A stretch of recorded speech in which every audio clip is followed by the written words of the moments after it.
और एक कर्मचारी है वो नेता बनना चाहता है। कौन है वो कर्मचारी जो नेता बनना चाहता है? आखिर कौन है वो कर्मचारी जिसने विपक्ष के नेता को भी खुलकर बोलने पर मजबूर कर दिया? यही सवाल अब राजनीतिक गलियारों में हर तरफ गूंज रहा है। नेता प्रतिपक्ष जयराम ठाकुर ने विधानसभा में बिना नाम लिए एक ऐसा बयान दिया कि मंडी से लेकर शिमला तक हलचल मच गई।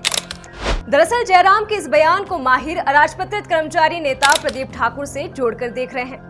प्रदीप नेता बनते हैं या नहीं, ये तो भविष्य के गर्भ में है, लेकिन चर्चाओं को नजरअंदाज नहीं किया जा सकता। दरअसल प्रदीप ठाकुर ध्रंग विधानसभा क्षेत्र से आते हैं, यानी कि ठाकुर कौल सिंह का क्षेत्र।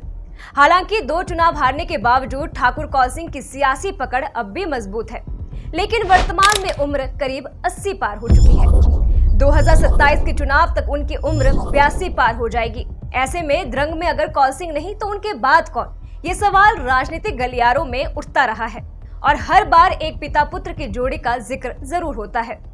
बामन ठाकुर और उनके पुत्र प्रदीप ठाकुर। बामन ठाकुर निवर्तमान ब्लॉक अध्यक्ष हैं और हल्के में उनकी मजबूत जमीनी पकड़ है, लेकिन नजरें उनके पुत्र प्रदीप पर टिक गई है। प्रदीप ठाकुर ने पुरानी पेंशन बहाली यानी कि ओपीएस के लिए हिमाचल में न सिर्फ आंदोलन खड़ा किया बल्कि इसे मंजिल तक भी पहुंचाया। कर्मचारी वर्ग में उनकी पकड़ मजबूत है और निर्वाचन हलके में भी उनकी सक्रियता लगातार बढ़ती ही जा रही है। उनके मुख्यमंत्री सुखविंदर सिंह सुक्खू से भी अच्छे संबंध हैं और जानकार मानते हैं कि इसका राजनीतिक मुनाफा भी उन्हें जरूर मिल सकता है। वैसे इतिहास उठाकर देखें तो हिमाचल की राजनीति में कर्मचारी नेताओं की एंट्री कोई नई बात नहीं है। मंडी संसदीय क्षेत्र से प्रदेश कर्मचारी महासंघ के अध्यक्ष के पद पर रह चुके फायर ब्रांड कर्मचारी नेता मधुकर और ठाकुर अदन सिंह चुनाव लड़ चुके हैं। मधुकर ने 1984 में बीजेपी के टिकट पर चुनाव लड़ा था, जबकि अदन सिंह ठाकुर ने भी बीजेपी के ही टिकट पर 1996 में चुनाव लड़ा था। इसी तरह विधानसभा चुनाव की बात करें तो राज्य की कर्मचारी राजनीति में सक्रिय रहे ठाकुर रणजीत सिंह 1970 में जनता पार्टी के टिकट पर बमसन से चुनाव लड़े और तत्कालीन मंत्रिमंडल में भी शामिल रहे।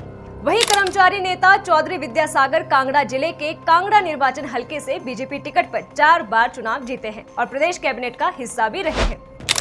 अर्की के पूर्व विधायक गोविंद राम शर्मा भी कर्मचारी राजनीति में सक्रिय रह चुके हैं। वो महासंघ में संयुक्त सचिव भी रहे। खादी बोर्ड के उपाध्यक्ष पुरुषोत्तम गुलेरिया भी कर्मचारी नेता रहे हैं। हालांकि गुलेरिया चुनावी राजनीति से अब तक दूर है। इसी तरह सुरेंद्र मनकोटिया भी कर्मचारी राजनीति से निकल कर आए हैं।